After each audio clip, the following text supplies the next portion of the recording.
আসসালামু আলাইকুম। আবারও কালো কাপড় নিয়ে হাজির হলাম আমি তানজিলা। এটা জাপানি সিল্ক কাপড়, 34 ইঞ্চির বডি আর ঝুল 42 ইঞ্চি। প্রথমে আমি মাপ দিয়ে ড্রয়িং করেছি, তারপর কেটে নিব।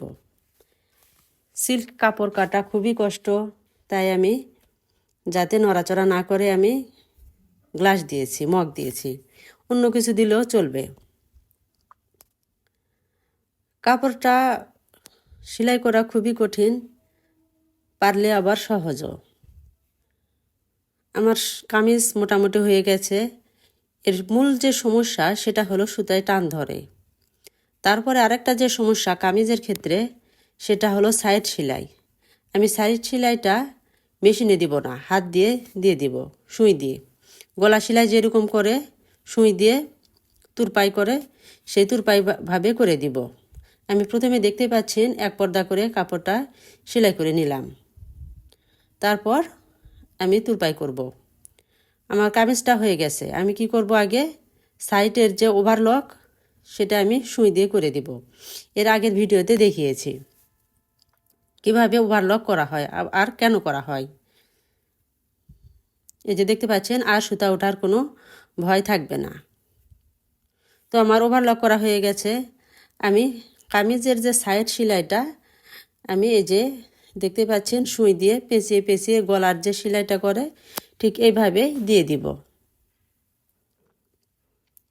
এই এই সুই দিয়ে সেলাই করার কারণটা হলো, মেশিন দিয়ে যদি আমরা এই সিল্ক জাতীয় কাপড় যদি সেলাই করি বা যে কোনো কাপড় সেলাই করি তাহলে একটা প্যাঁচ ভাব আসে, কিন্তু যদি আমি সুই দিয়ে আস্তে আস্তে করি তাহলে টান করে যদি করি তাহলে প্যাঁচ ভাবটা থাকবে না।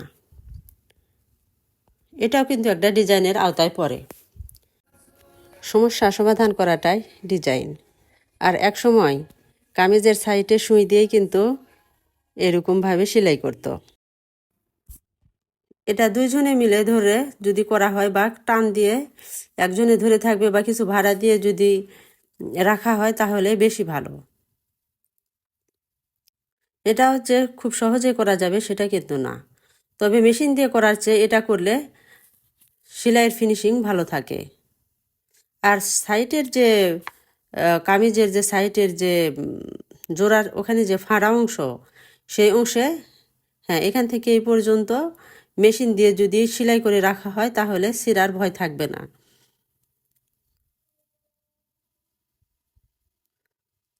সাইটেও যে কিভাবে সেলাই করা হচ্ছে দেখতে পাচ্ছেন, এটা ঘাবড়ানোর কিছু নেই।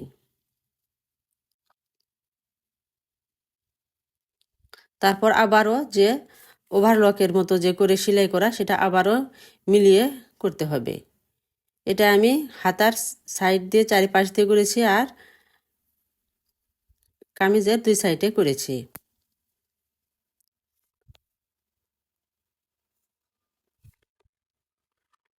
আমরা চাকরি খুঁজব না, চাকরি দিব।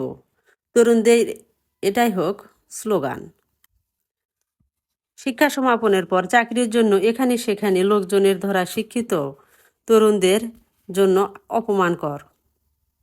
অবমাননা কর। যুব সমাজ তাদের চাকরির জন্য এখানে সেখানে ঘোরাফেরা করুক, এটা কাম্য হওয়া উচিত নয়।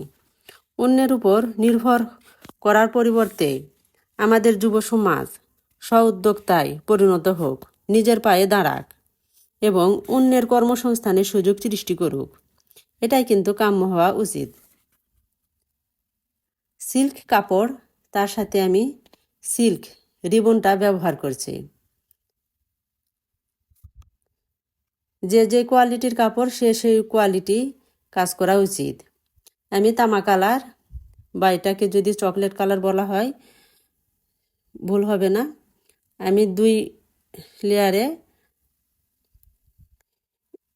রিবনের কাজটা দিয়ে দিলাম।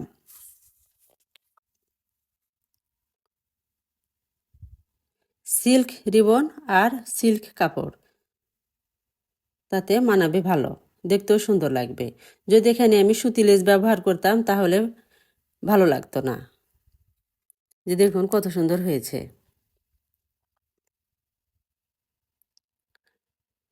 কামিজের সামনের দিকে 2টা দিব আর হাতার মধ্যে 1টা দিব।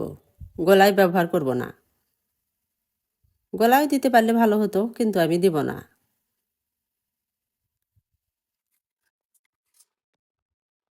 তরুণরা চাকরি না খুঁজে নিজেই কিছু করার মানসিকতার উন্নয়ন হলে কর্মসংস্থানের সমস্যা থাকবে না।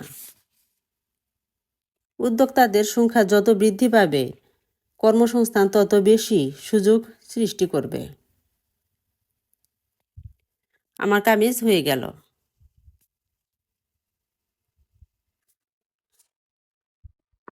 একজন সাহসী উদ্যোক্তাই পারে একটি দেশের প্রাপ্ত সম্পদ, শ্রম, প্রযুক্তি ও পুঁজির যথাযথ ব্যবহার নিশ্চিত করতে। আসুন আমরা উদ্যোক্তা হই। এই যে দেখতে পাচ্ছেন সাইটের যে কুচকানো একটা ভাব, এই ভাবটা কিন্তু নাই। তো আমার ভিডিও কেমন লাগলো? যদি ভালো লেগে থাকে এবং আপনার যদি উদ্যোক্তা হওয়ার ইচ্ছা থাকে, অবশ্যই কমেন্টের মাধ্যমে জানাবেন।